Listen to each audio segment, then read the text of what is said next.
эмне үчүн туура тамактануу биздин ден соолугубузга жана жашообузга таасири деп койдум, орусча айтып отурам.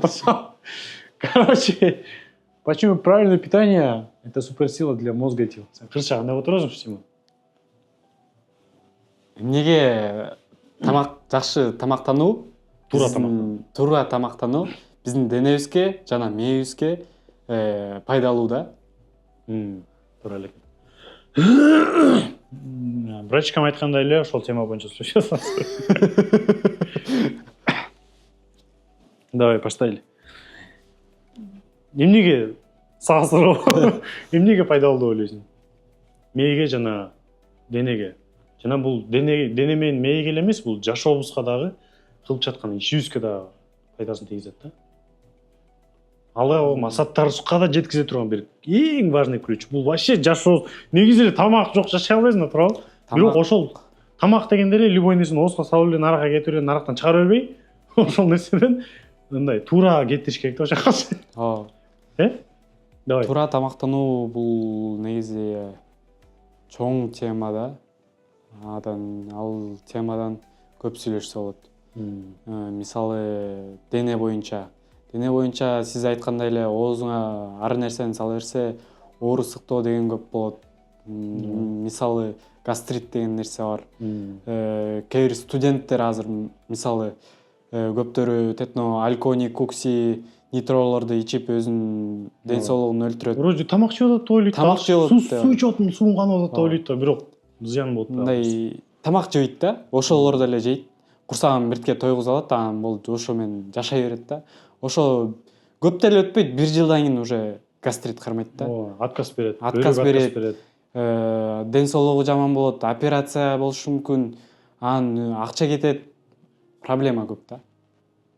Жашооң да ошондой болот да. Майып болуп калышы мүмкүн. Инвалид болуп кетиш мүмкүн, жатып калат. Достор, ошондой. Туура тамактануу биздин бул основной ключ жашообуздагычы. Эгерде биз ошол туура тамактанууну оңдой албасак, биз эмне жеп атканыбызды карап ошол нерсеге маани берип туруп өзгөртө албасак, биз өзүбүздүн алдыга койгон максатыбызды дагы ошондой өзгөртө албайбыз да. Бул кандай келип чыгат? Бул кандай деп түшүндүрсөң болот азыр? Бул деген, эгерде биз жеп аткан тамагыбызга көңүл буруп, ошол пайдалуубу же зыянбы? Зыян болсо, буну жок, анда буну ичпейм. Мисалы, жана сен айткандай эле нитролор, Нитро 1 жол ичесиң, 2 жол ичесиң, ал деген уже нафси да каалай баштайт, өзүнүн ичкиң келе баштайт. Анын ичинде деген неме көп? Кофеин жок. Кофеин көп, Кофеин көп. Анын ичинде газдалган биринчи, экинчиден жанагы жазылып турат, витаминдер бар депчи ичинде. Мындай тигиндей витаминдер бар, восстанавливает там тело деп турат, анан еще восстанавливает ум деп турат, анан прокачивать свой мозг деп турат, ошентип жазылып турат жердечи. Составында немени окуп көрсөңөр, ошентип жазылып турат. А бирок ошол нерселерди, мисалы, биз правильный тамак, туура тамак ичип деле, банан жесең деле ошончалык нерсе берет. Банан жесең, обычный жана 1 штук банан 2 сааттык тренировкага сага энергия чыгарып бере алат да. Ушунун ичинде ошончолук витаминдер толтура. А биз бананды туруп немеге алмаштырып коет атабыз да. Эле?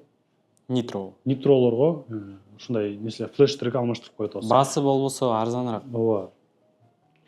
Ошону биз канчалык өзүбүздүн туура тамактануубузду жакшы кылып, өзүбүздүн ден соолукту чындап ошол нерсе менен өнүгө турган болсок, бул биз бир гана туура тамактанууну эле белгилеп калбайбыз. Бул нерсе биз дисциплинага тарбиялайт да адамдычы. Сен кылып атсың да, мисалы так, магазинде мисалы кола турса, сен кола ичпей туруп, ушун жаман ичким келип атат, алып туруп ичейинчи дебейсиң да. Десең дагы, бирок сен ошол нерсени ичпей койсоң, биринчиден сен ошо менде бир нерсе бар да, дагы уккан нерсем да. Айтыр. Интернеттен бир жолу угуп калгам. Ошол туура дейм да. Алла Таала эмнени жаратты, ошону жесе болот да. Мисалы, суу берди, алма берди, эмнени берди, көп нерсе берген. Ошодон эле тамактанса, ошол пайдалуу. Кишилер жасаган нерсени тамактанбай эле коюш керек да. Мисалы, биз шаурма деле жеп коебуз да. Шаурма деле жеп той алабыз. Бирок ошол шаурмага кафеге жол болсо бир жака жок кафе эмес, жанагы болчу эле го. Кухнялар болот го, жана сен өзүң барып тамак салып аласың. Столовый барып деле, мисалы, пайдалууларын карап туруп, ошо жерден салып алсаң болот да. Буну деп салып алсаң, примерно баасы окшош эле болот, экөөнүнчү. Тигиден азасын аласың да. Ошентип салсаң, бунун уже сага пайдалуу да. Сага 100% пайда алып келип берет. Анан бул болсо сен жедиң, бунун жөн эле курсакка бирдеке апарып коюш керек. Болду да. Эгерде биз ошондой кылып жашай турган болсок, мындай айтканда, эптеп-септеп деген болуп калат да. Биздин жашообуз дагы эптеп-септеп болуп калат. Эптеп-септеп муну кылып коюш керек, эптеп-септеп тигини кылып коюш керек деген менен жашообуздун өзү стили ошондой болуп калат дагы, биз бүт кылып аткан ишибизди эптеп-септеп жасап баштайбыз да. Ошол үчүн туура тамактануу биздеги жашообузду дагы оңдой турган бул эң основной ключтөрдүн бири болуп эсептелинет да. Сөзсүз түрдө туура тамактанганда, туура тамактануу дегенде мына айтып кеткендей эле жеп аткан нерсебизди карашыбыз керек. Эмнени жеп атабыз, эмнени ичип атабыз деп.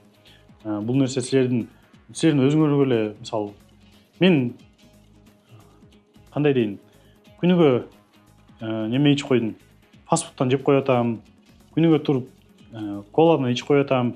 Бул менин ден соолугум эле бузулбайт.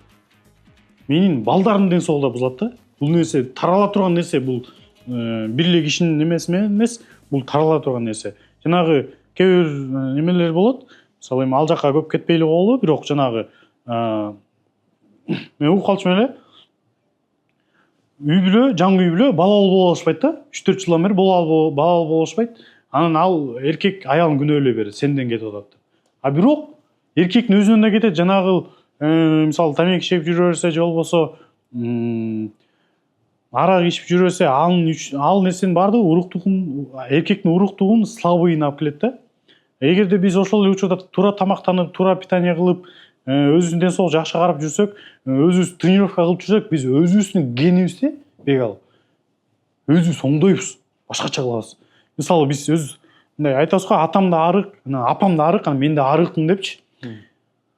Бирок сен өзүбүздүн генибизди өзүбүз оңдосок болот. Сен өзүңдү мисалы ушунчалык катуу тренировка кылып, өзүңдү туура питание кылып, аябай жакшы иштеп, ач болбой, мисалы туура питание кылуу дегенде, мисалы 3000 калорий жеш керек деген сенде бир максат болсо, сен 3000 калорий жеш дегенде 3 күн 3 маал эле жеп койсоң, ал болбой калат бек ал.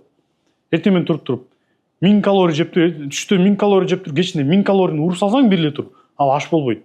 Аны сен 5ке бөлүшүң керек да. Эртең менен ичесиң, саат 9да ичесиң, то есть 6да ичесиң, 10да ичесиң, 12де ичесиң, 3де ичесиң, 5де ичесиң, 8де ичесиң. Ушинтип бөлүп саласың. Жанагы сен бир жеген тамагыңды эле чачып коесуң да, мынтип турчу. Мисалы, бир порция даңкан порцияны жегенче, сен ошол порцияны мынтип ортосунан бөлүп туруп 2 саатка бөлүп койсоң, анткени ашказанда бир мынча кислота бар болсо, ошол кислота могу тамакта эле эзе турганга деңгээли жетет да. Үстүндө тамак аш болгончо, астында тамак аш болуп кеткенче үстүндө тамак тура берет да. Ошон үчүн биз көп жеп алсак, көпкө чейин убакытка чейин жүрө беребиз. Эгерде биз жанагы кичинекей битке кислотага бирке тамак берсек, ал бат эле аш болуп кетет. 2 саатта бир баста ачка болуп каласың эгерде битке жесең. Анан кайра жанан жесең, ал деле бир баста өтүп кетет. Сен ошону тез тамак иче баштайсың да. Анан ошол нерседен көбүрөөк энергия берет сагачы.